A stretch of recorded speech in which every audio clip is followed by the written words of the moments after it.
ଫଳହୀନ Christian, ଫଳହୀନ Christian ଯୁବା ଯୁବତୀ, ବନ୍ଧିଆ Christian, ଯାହା ଜୀବନରେ ଭଲ ଫଳ ନାହିଁ, ଯାହା ଜୀବନରେ ଉତ୍ତମ ଫଳ ନାହିଁ, ଯେଉଁ ଫଳ ପ୍ରଭୁ ଆମର ଜୀବନରେ ଦେଖିବା ପାଇଁ ଚାହୁଁଛନ୍ତି ସେ ଫଳ ନାହିଁ। କାରଣ କଣ? କାହିଁକି ଫଳ ନାହିଁ? ବାକ୍ୟ ତ ଶୁଣୁଛନ୍ତି, ଗିର୍ଜା ଯାଉଛନ୍ତି, ପ୍ରାର୍ଥନା ଯାଉଛନ୍ତି, ଉପବାସ ବି କରୁଥିବେ, ହେଲେ କାହିଁକି ଫଳ ନାହିଁ? କାରଣ ସମସ୍ୟାଟା ରହିଛି ସାଂସାରିକ ଚିନ୍ତା ନମ୍ବର 1। এই সমস্যা হেতুରୁ ফল উৎপন্ন କରି ହେଉନାହିଁ। ନମ୍ବର 2 କଣ?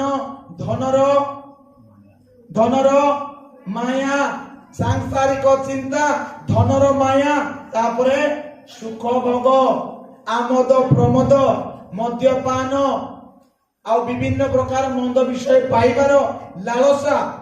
ଆଉ ଚତୁର୍ଥ ନମ୍ବର କଥା